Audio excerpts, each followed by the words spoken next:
As we've discussed on this podcast numerous times, technology has accreted into our daily lives in profound ways. First, manufacturers infused previously analog devices with digital components. Then we started connecting them to the internet. Computer systems are all around us in cars, locomotives, aircraft, ships, hospital equipment, home monitoring, kitchen appliances, and light bulbs. Unfortunately, manufacturers are putting out fundamentally vulnerable technology. These devices are operating our locomotives, driving our cars, and delivering patient care. The consequences couldn't be graver, and the security community is unable to keep up. In this episode, special guests Fotis Hansis and Johannes Stijs join me to discuss the three major IoT attack surfaces: the network, the hardware, and the radio. Fotis Hansis is laying the foundation for a safe and secure artificial general intelligence at OpenAI. Previously, he worked as a principal information security engineer at Mayo Clinic, where he managed and conducted technical security assessments on medical devices, clinical support systems, and critical healthcare infrastructure. He has been a member of the core Nmap development team since 2009, when he wrote NCrack under the mentorship of Gordon Lyon, the original author of Nmap, during a Google Summer of Code. He later worked as a mentor for the Nmap project during Google Summer of Code 2016 and 2017, and has authored a video course about Nmap. His research on network security includes exploiting the TCP persist timer. You can find his paper on the topic published in FRAC number 66, and inventing a stealthy port scanning attack by abusing XMPP. Fotis has presented at notable security conferences, including DEF CON. Highlights of his work can be found at his site, soc-raw.org. Johannes Stijs is a senior IT security researcher and head of red teaming at Census SA, a company that offers specialized cybersecurity services to customers worldwide. Johannes has participated in more than 100 security assessment projects, including the assessment of communications protocols, web and mobile banking services, NFC payment systems, ATMs and point-of-sale systems, critical medical appliances, and MDM solutions.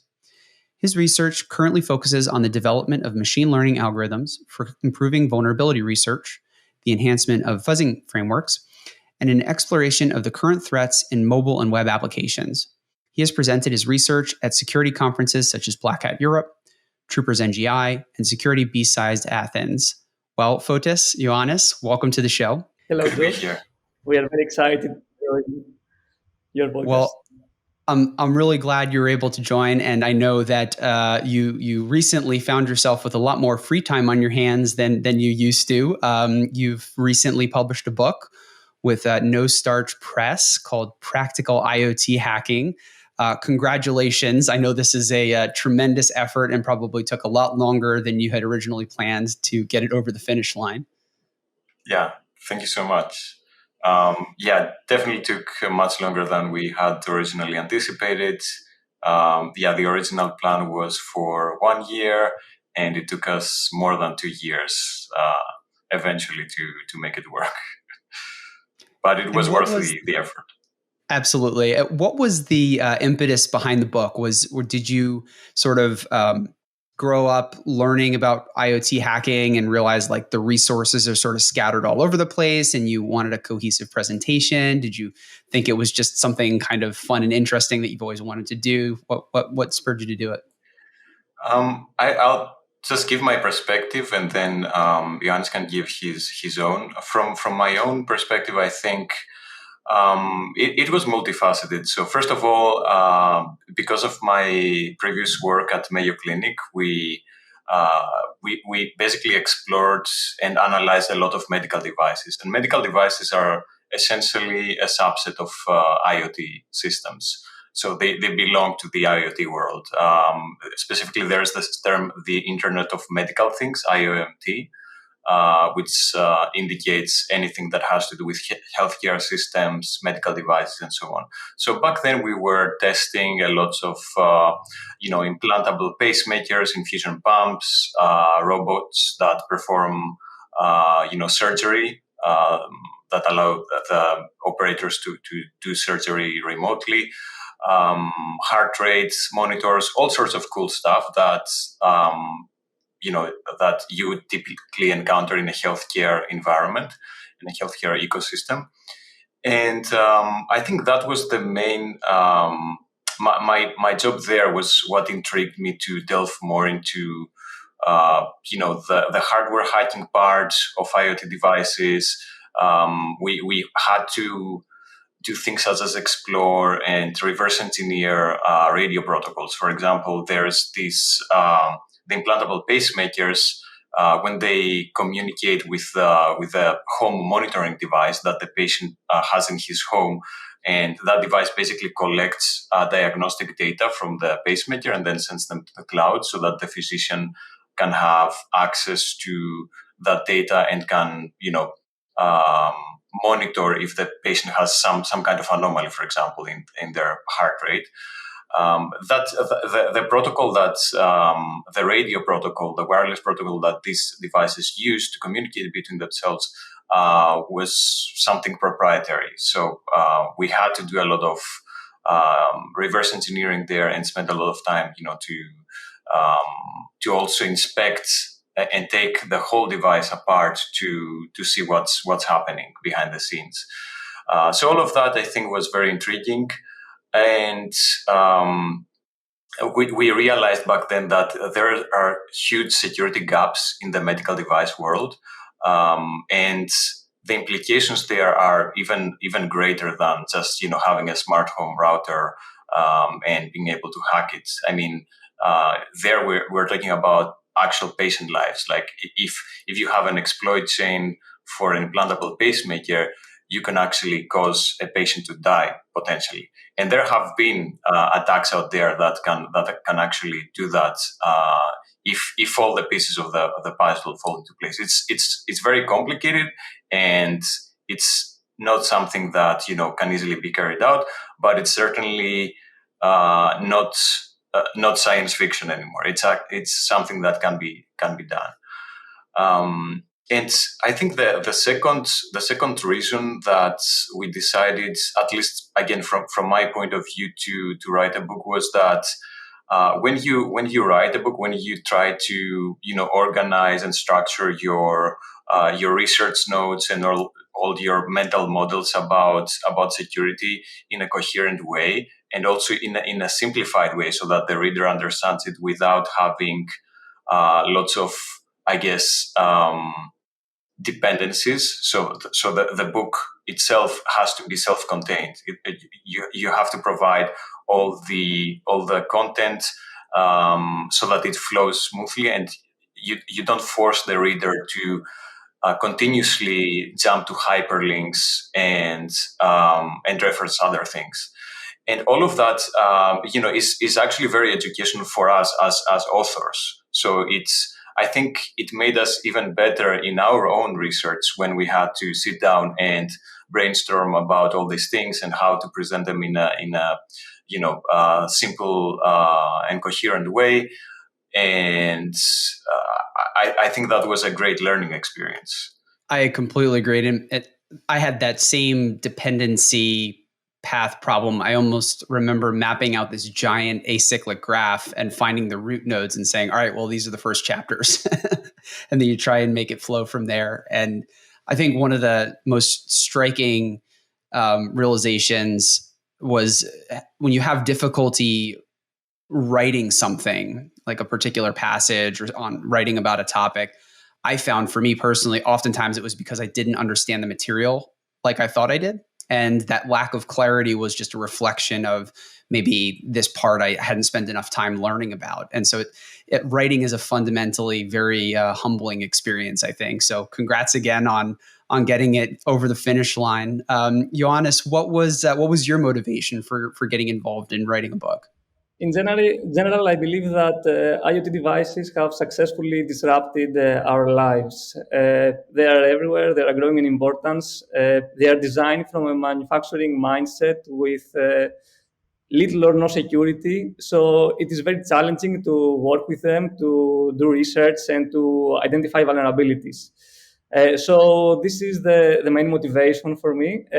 However, when I met Fotis and worked together with also Evangelos, Dermidzoglou, Paulino Calderon, and Bo Woods, the other authors of this book, we created an amazing team. All authors were expert in their fields, and they have a significant experience from previous assessments, security assessments in their jobs.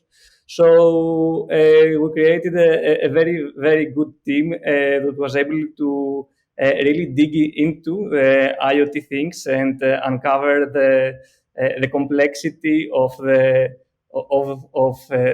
performing a security assessment and be able to decompose the problem and structure the problem so that the readers can easily perform a security assessment on their own. So this was the second thing that really attracted me on the book and on creating this book, the joint effort. I want to mention that all of us added a little piece in this book, a little from our hearts, by combining our knowledge and our previous experience. So, for example, Evangelos is very strong in the financial system, so he has seen how the applications in IoT devices for financial purposes have been used in the past. I have worked in medical devices as part of my work in sensors, in ATMs, in NFC protocols. Paulino is also very experienced in Bluetooth parts, and Bo Woods also has done a significant work in IoT device in the past. So the combination of our efforts, I think that eventually ended up in creating a very, very good book. I hope that you will enjoy it. And where can people who are interested in the book find out more about it? Oh, you can find it at the official website at nostarts.com. If you Google practical IoT hacking, it should also be the first result. You can find it on Amazon. You can also find it on Goodreads if you want to leave a review there as well. And we also have a website, practical IoThacking.com, practical-IoT-hacking.com. That is sort of like a placeholder for to point to all these resources. Oh, and by the way, we also have a GitHub repository with some of the code that we present throughout the book, where we also host a virtual machine that is used in one of the chapters about exploiting zero configuration networking protocols. There are a lot of ways you can find it. Right now, the physical copy of the book has been released, so it was just a couple of days ago. And the Kindle version, the digital counterpart of the book, has been out for about a month now. And it's number one in network security on Amazon, if I got that right. Yeah, we Yes. learned that yesterday. It was very impressive and unexpected to us. The Kindle edition specifically made it to number one in the network security category on Amazon. And we've also congratulations! Yeah. Thank you. Yeah. And I think we've also been in the top 100 in some other categories like computer security and a bunch more. We also want to at this point, I think it's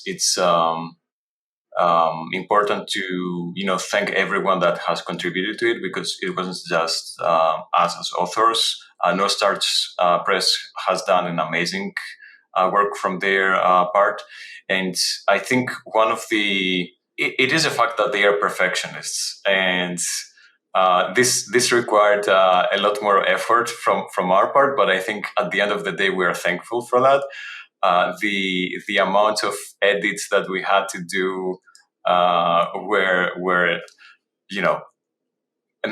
too many in some cases, but it is part of the process, and I think it made the book what it is today. We had to go through a lot of iterations, through a lot of back and forth with the editors and the quality assurance and the technical reviewer afterwards. Aaron Guzman, who was our technical reviewer, has done a great job. He's also been heavily involved in the OWASP IoT project and in the IoT security world in general. And yeah, all of these contributions, we've had some guest experts, specifically in chapter 1, like Jay Radcliffe, who has been a security researcher in the medical device field, Mary Moe, and a couple of others that have given their perspective on the legal landscape as well. So all of those contributors, I think, have been greatly important to make the book what it is today.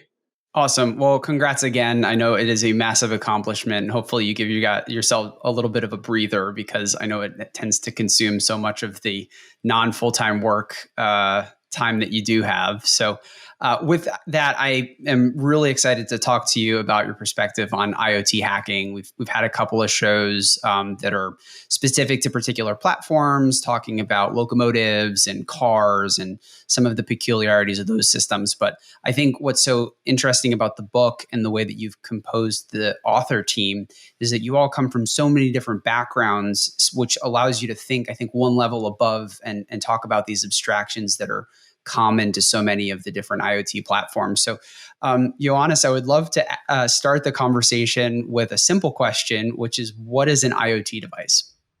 Well, there are many definitions on what is an IoT device. In our book, we're mentioning that we assume that an IoT device is a physical device that has some sort of computing power and transfers data to a network. It may or it may not require a human human-to-device interaction. Many say that it is a computer, but not quite. So IoT devices are everywhere, are expanding continuously, and they may be wearables, they may be smart assistants, home assistants, smart thermostats. We can meet IoT device everywhere in our everyday life. Even people that are not so technologically inclined, sooner or later tend to buy or use one IoT device. The problem with these IoT devices is now that they use the same technologies that we know that they are vulnerable and exposed to adversaries. But now they are driving us to work, they are delivering patient care, they are monitoring our homes. So while they're everywhere, the danger exists. Right. I mean, they're so useful when they work, which is why, and they've become cheaper and cheaper thanks to like how cheap integrated circuits and electronics design has become, and the ubiquity of wireless protocols to allow these things to get connected to other devices to do useful work. But as you've mentioned, maybe security is an afterthought with a lot of the products that make it to market. So Fotis, you in the book do a really great job of starting with where security researchers typically think about things, which is what the threat model is. Could you tell us a little bit about what a threat model is and specifically how you think about threat models in IoT devices? Yeah, so threat modeling is a generic term used in information security, where you basically map all the different attack surfaces of your system. So you break down the system into several components. So, for example, in the book, we demonstrate an infusion pump system that connects to an EHR, electronic health record, which is like a server where some of the information from the device will end up. We break down that into different components that make more sense, and then we categorize the different types of threats that each component could potentially be susceptible to. And there's the concept of trust boundaries, which means which component, where does your trust end, and where does where do the after those limits the attack surface might become might increase. And threat modeling is I would say, more of an art than a science, in the sense that there are many ways to do it. For example, in our book, we show things such as the stride model, which is I think it was originally advocated by Microsoft, and then it basically categorized the threats into categories such as spoofing, integrity attacks, or repudiation attacks, and so on. And then there's another model that you can use to assign, I guess, the impact value to each of these threats. There you can use a system like DREAD. That's an acronym for as well. And the threat modeling for IoT, in comparison with other systems, I'd say is more interesting because of the so many different attack surfaces that you have. Because we're usually talking about a whole ecosystem. So if you have something like as simple as a water bottle, like we had one of our co-authors, Paulino, had done some research on a smart water bottle, which is very simple, but in reality, that also communicates through Bluetooth with your smartphone. And there, the attack vectors are not just the device itself, but also the smartphone, the mobile application, so the Android or iOS app. So what you can easily do, and then there's the cloud as well, right? Because some of these data will eventually end up on the manufacturer's servers. So all of these are within your threat model. So, for example, what happens if somebody compromises the cloud itself and then pushes malicious code, for example, back to the mobile application? Or you can use the mobile application, you can extract, for example, hard-coded encryption keys that are then that are used to encrypt a communication channel between the device and the smartphone app, the mobile app. So that's, I think, what makes it interesting. The other, I think, very significant example was from the healthcare environment, and I mentioned a few things earlier about the implantable pacemaker and the at-home the monitoring device. Again, there you have the cloud, you have the home monitoring device that communicates to the cloud and the implantable pacemaker, and then nowadays they also bring into the picture a smartphone application, a mobile app that can also be used by the patient to, communicate potentially with the device. And all of these, although they increase automation and they increase convenience, they also open up the, more surface that can potentially be abused by malicious attackers, by adversaries. Right. And that surface opens up the ability for people to pivot onto various devices. So it's not just that the water bottle itself is vulnerable, it's potentially also the cell phone that's connecting to the water bottle. And that can be really bad if you're doing banking transactions or sensitive sorts of things on the cell phone, as well as you mentioned, the cloud. So now you're talking about all the customers for that company potentially. So it's important, I think, not to confuse the triviality sometimes of the IoT device itself in what sorts of simple functions it's doing with what the consequences could potentially be for the IoT owner, right? And I like how you guys broke out the attack surfaces into this sort of three areas: network, hardware, and radio. And I think it would be really interesting, Ioannis, if we maybe kind of explored some of those attack surfaces and we could just go over a little survey of what sorts of things security researchers take a look at in each of those three surfaces. So the first one you have is the network attack surface. And an important component to this, and something that I know you, Fotis, have a lot of experience with, is the network assessments part. Ioannis, what are some of the things that you're looking at when you start to analyze the network attack surface? Mhm. Yes, these devices are generally placed into networks that maybe are part of a larger organization network or enterprise network.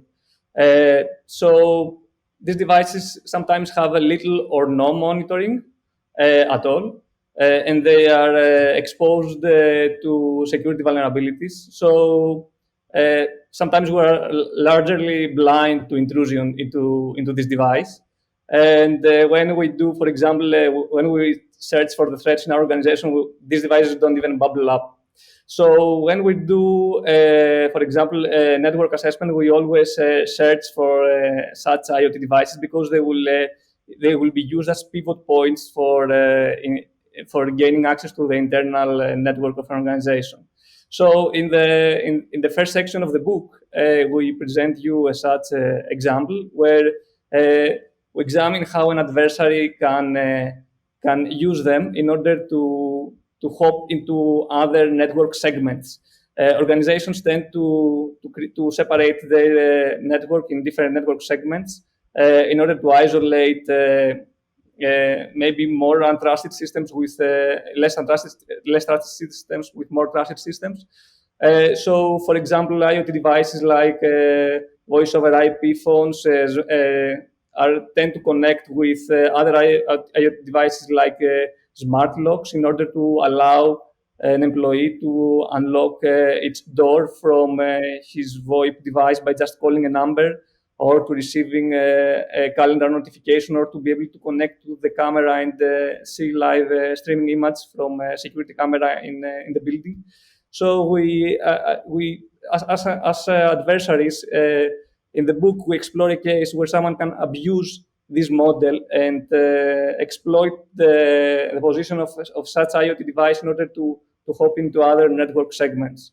So after these techniques, like impersonating IoT devices like this, we present how someone can create specialized service probes for tools like Nmap, that Fotis, as you mentioned, is a main contributor, and be able to identify more of these devices in the corporate network. So, for example, even services that are exposed from these devices that are not published or not well known, we show how you can you can craft a search extension for this tool in order to be able to easily discover them in the network without making too much noise. If you are, for example, a security researcher or a security assessor for this network, and you want to examine if the security protections of the network are actually working, and to be able to quickly identify them and proceed into further steps to evaluate their security. We had a company called Phosphorus, the founder, Chris Ruland, on a couple of episodes ago. And his whole thesis about protecting these devices is about being able to automate patch management and rotating passwords and things of that nature. So things that are basically simple configuration, which become really difficult for an enterprise for some of the reasons that you've discussed around, like they don't even know that they don't even have an accurate accounting of the inventory of these devices to begin with. And so it seems like configuration is sort of a simple thing that enterprises can do to try to keep these devices up to date. But you spend a lot of time in the book talking about something called zero configuration networking and how those protocols can be exploited. Fotis, can you tell me a little bit about the general state of configuration management in IoT devices for like an enterprise, and then also a little bit about zero configuration networking? Yeah, so it's a very interesting topic because, you said, basically just getting an inventory of all your systems, not just IoT devices, just any kind of system, has been a hard problem for especially big enterprises. So, and we've seen a bunch of startups like working on products that can automate that part. Either through passive monitoring on the network or by even actively probing sending actual queries to the whole network to identify these devices. And by the way, most of the times they use Nmap behind the scenes when they do that. The Why reinvent the wheel? Yeah, exactly. The zero configuration part of the protocols that we explore means those that work usually out of the box and help you automatically discover different services on your network. A very prominent example of those protocols is the pair MDNS, multicast DNS, and DNSSD, DNS Service Discovery, which are used. Usually, you find them combined, and they are used, for example, when there is no unicast DNS server on the network, and they are used to automatically discover things like a printing service on on your local network. So, say you have a printer, and you have like a system that's like your workstation, and that's also the scenario that we examine in the chapter, where your MacBook might continuously be sending these queries on the network using DNS SD to learn about if there is any printer on the network that offers, the IPPS, the Internet Printing Service, so that you can automatically configure it in your workstation and not have to go through all these steps of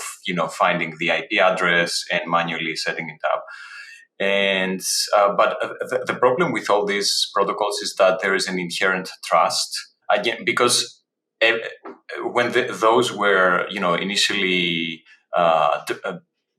being created, there was the concept of anything that is inside a local network is inherently safe and trusted, and there is no malicious intent, which is no longer the case, right?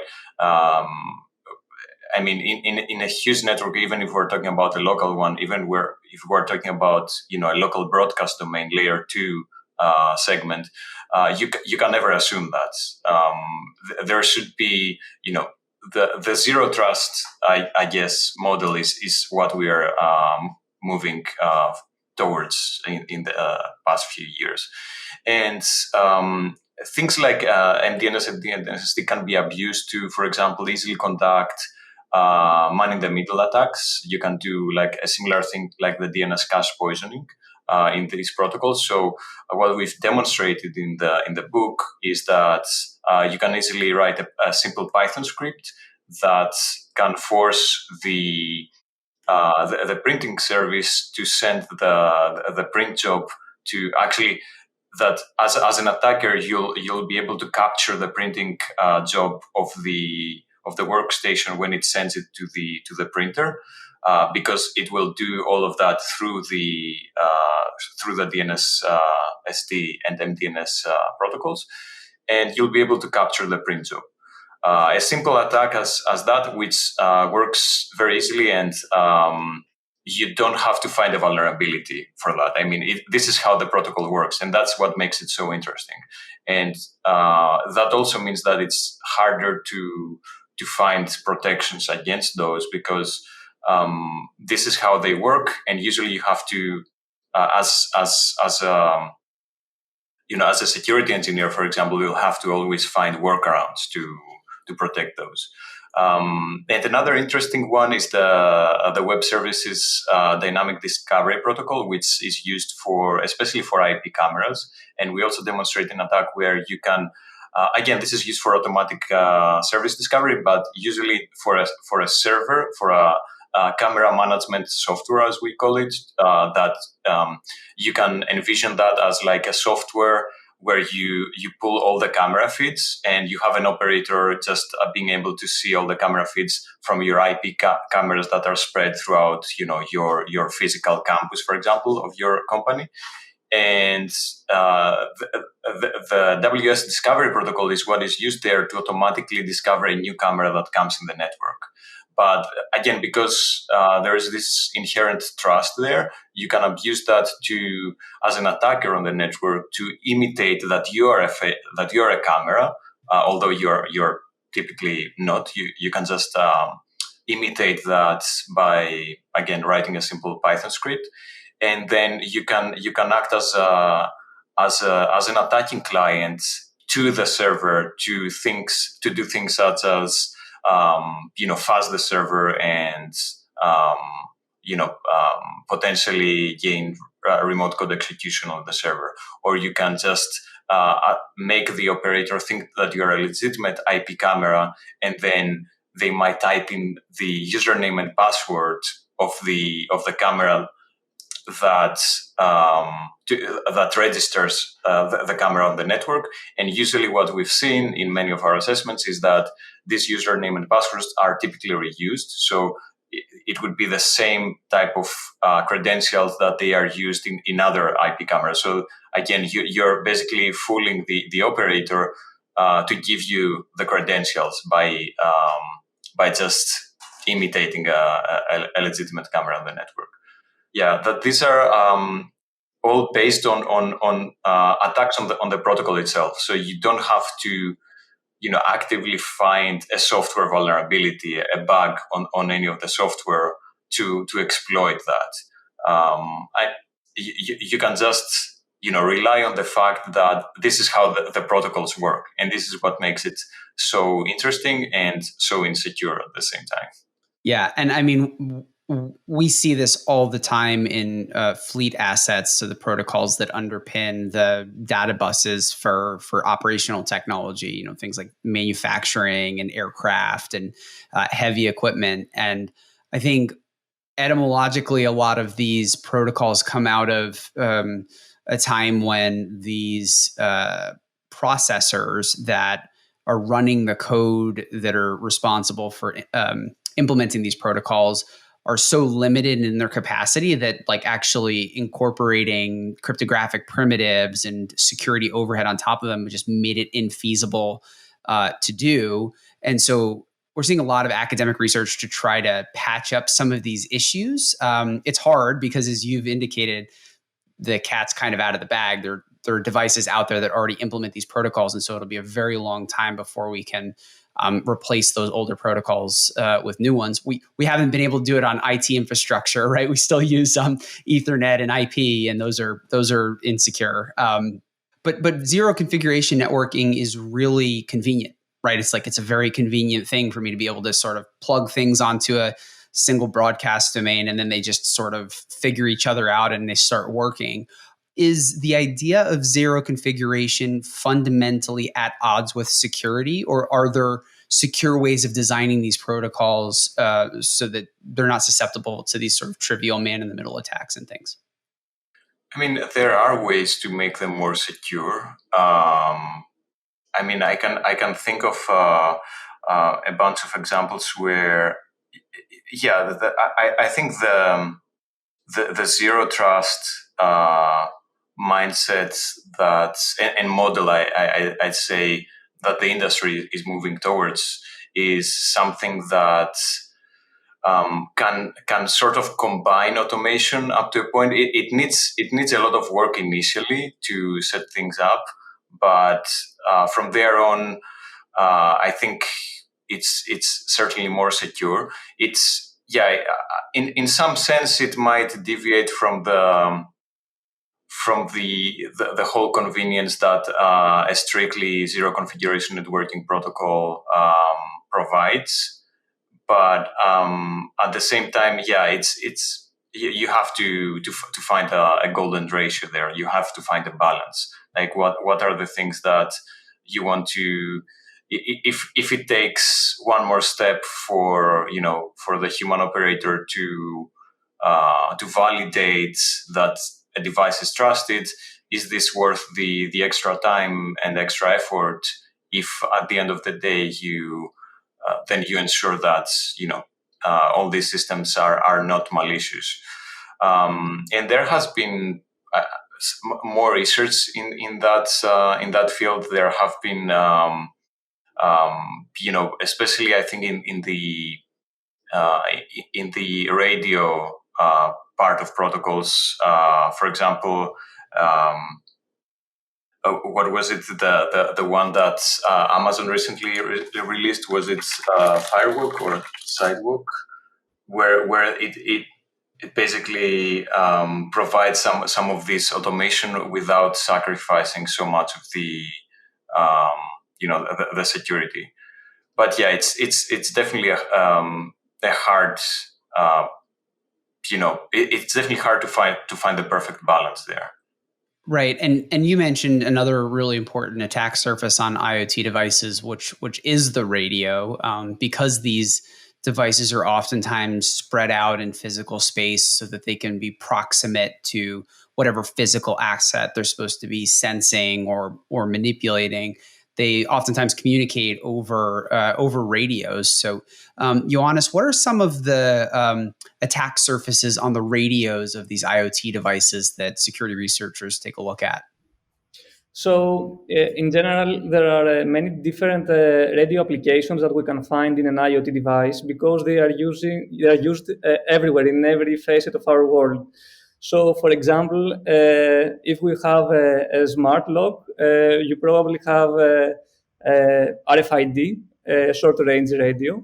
In order to be able to identify someone using the appropriate RFID tag. In modern smart cities, you may find the LoRa. What do you remember the exact name of the? You mean low power wide area network protocols, or Exactly. Yes. Yeah. LPWAN, or was the?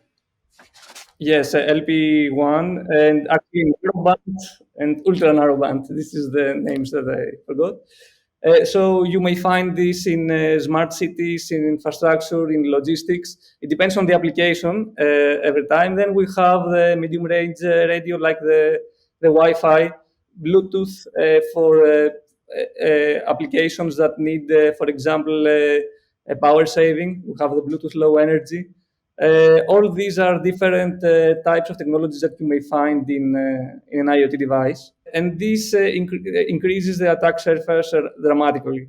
So in our book, we present different examples on how you can approach these technologies. We also recommend to use some sort of hardware that you can easily find. It is affordable. For example, in case of Bluetooth, we propose to use the ESP32 chipset, which allows you to easily intercept and tamper Bluetooth low energy communication. And we also give some examples on how to examine a Bluetooth device, how to enumerate the different services. In case of the RFID, we recommend to use a Proxmark device.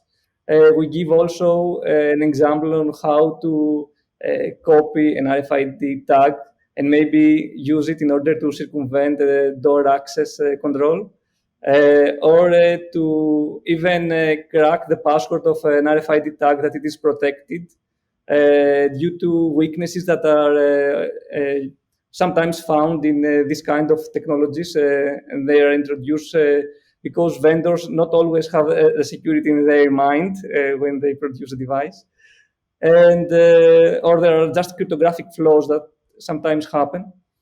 And we also demonstrate how you can create an NFC fuzzer, for example, in order to fuzz an RFID, an NFC more precisely, reader in an Android device. NFC is a part of the high-frequency RFID technology, and it's very often used for such IoT devices because you want, for example, to perform easily a pairing between two devices. We've seen this in smart wearables, in POS systems for easy transactions in order to be able to identify the location of a user. So, for example, we demonstrate how you can write a Lua script and tamper with the payloads that are transmitted and see, for example, due to the mutations, how the RFID reader will behave. Maybe you are able to identify vulnerability that will circumvent or a specific logic controller, even crash the application and gain access to for example, to protected locations due to by bypassing the door access, for example, control. We also show how to perform some Wi-Fi attacks. We have devices, IoT devices that have, for example, Wi-Fi direct and other type of technologies similar to this one for pairing. We show how you can brute force the pin, for example, WPS pin, how you can perform built-in attacks and WPA2 cracking.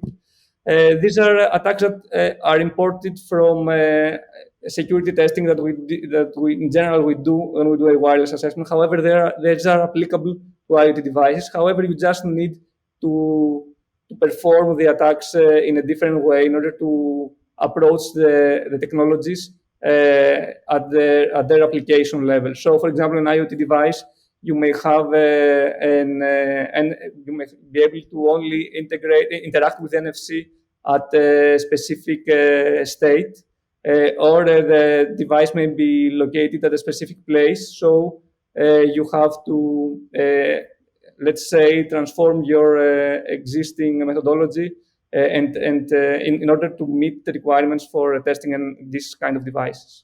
Yeah. And I mean, you mentioned an ESP32. I mean, these are fascinating microcontrollers that cost like a couple of dollars that have the ability in this situation to conduct attacks against BTLE or Wi-Fi. But these chipsets, the ESP32 and the 8266 are part of a lot of IoT devices themselves. They are the brains for lots of IoT devices, right? And in your book, you also talk about attacking the electronics itself on the IoT device. So, Fotis, could you give me an overview of as a security researcher? You've got the board in your hand. What are some of the things that you're doing to that board to try to understand its properties and potentially find vulnerabilities on that attack surface? Yeah, so one of the first things that you do when you have a hardware device is, first of all, we'd start with passive reconnaissance. So you don't even have to touch the device initially. You just have to find information about its, if it uses, for example, a specific radio protocol, you can find, there's this website, the FCC-ID, where you can just search for the band, the frequency band of that that is written on the device, and you can find lots of interesting information, even about patents that are associated with how this communication protocol works. And we start from there. And also, like, speaking of patents, you can also just Google things. You can use Google Patents, the website, to search for the exact device and see if they have actually published anything. And this is very useful information to understand, like, the system architecture and how some of the components of the device might interact with each other. So, for example, we've done that for medical device, specifically for implantable pacemakers. So you start from there. You can then obviously take the device apart. You have to always be cognizant of tamper protection mechanisms that might potentially physically harm the device, and then might make it unusable. But then the next step is usually to find debugging ports. So one of the most common ones that are used by the vendor to potentially debug the device when something happens, and they just leave that on the production device. Is ports such as UART, which is the serial interface, or more commonly JTAG. these are all things that we explore, and how to interact with these interfaces and how to exploit them. We've seen so many devices where if you just plug in a USB to serial interface, or just use a generic Swiss Army knife like the Bus Pirate, which can talk the UART protocol, just plugging in and touching the serial interface can just pop a root shell on the device. So you immediately have root access. And we've seen that so many times. Same thing with JTAG, although it's a bit harder to interface with. There's also the serial wire debug, which is, I guess, a stripped down version of JTAG, but works very similarly. And we also explore in one of the main hardware hacking chapters how to basically we have a whole exercise of taking an STM32 device, the black pill, which is very popular, quite cheap device, costs a couple of bucks, and you can easily find it on the internet, and use that as the target device, where we use an assortment of devices and software to first flash the device with some custom software that we write. And we also walk the reader through how to use Arduino. We then use a combination of the UART protocol to talk to the device and capture the serial output, which is what our software does. It just prints some kind of text using the serial protocol. And then as the next step, we use serial wire debug, this debugging protocol, where we use another device, and in this case the ST-Link. And we basically, this allows you to do things such as debug or flash or just dump the memory of the device. So using a combination of software like the OpenOCD, the Open On Chip Debugger, and the GNU Debugger, GDB, you can use this hardware device, in this case the ST-Link, to communicate through the serial wire debug interface to the black pill, our target device, and then use that to do remote debugging. So you use GDB as you would in your a local program running on your workstation. And then you can do anything like change the execution flow, or dump registers and extract memory, and basically whatever you want. And this, I think, is one of the most educational exercises, because it works from step zero, from like, I have a device, what do I do with it? And I have this all these protocols that can potentially be abused. And walk through the whole thing and how to exploit that. And there are also a bunch of other interesting chapters, for example, for using SPI and I2C, which are also common protocols that we see for in hardware hacking. And we also walk the reader through a bunch of exercises there. How to dump firmware. This is also very, very common, and what to do when you have the firmware. Because dumping it is the first step, but then you have to extract it and analyze it, and make sense of what the file system that's potentially there does, or you might have to decrypt it first. So we explore all these aspects. And hardware hacking can be intimidating, but I think one of the areas that we spend a lot of time on was just brainstorm on what are the easiest tools to find, and as attacking devices, first of all, so that the reader doesn't have to spend a lot of money, and that in the next few years they're not going to be out of stock. They're still going to be there because they are popular enough.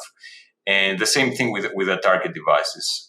Find those devices that are easy to purchase and experiment on your own, and at the same time it won't cost a lot to the reader, and they'll have an easy way of getting them. Awesome. And Ioannis, I think IoT devices have a reputation right now for having extremely poor security. I think maybe there are some indications that things are getting a bit better. Where do you see IoT security going over the next couple of years, and are we headed in the right direction? Well, first of all, we can't avoid introducing security into the IoT technology. It's not something that it is avoidable. First of all, it's something that it is a financial issue.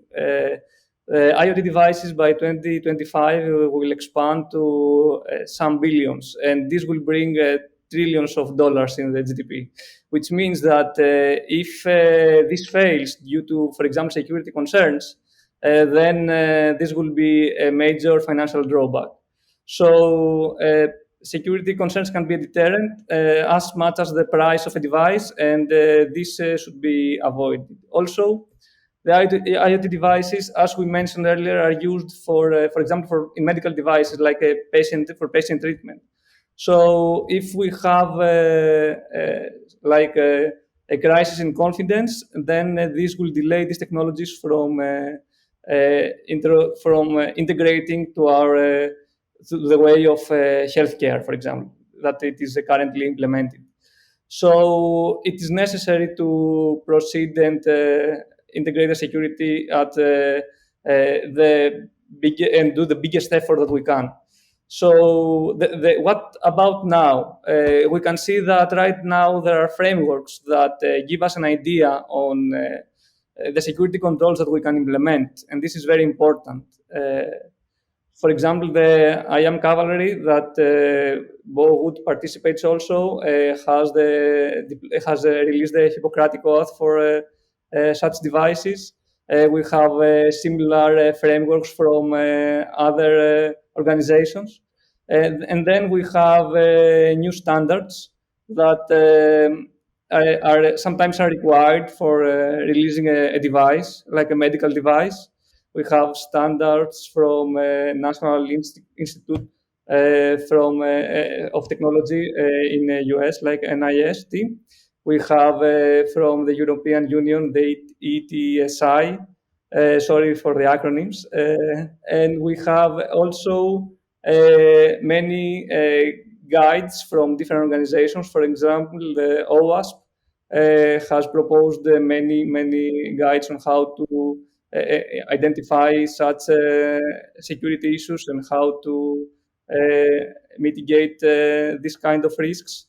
So I think that there is a progress, but it is in our hands to actually reach the security posture that we want in IoT technology.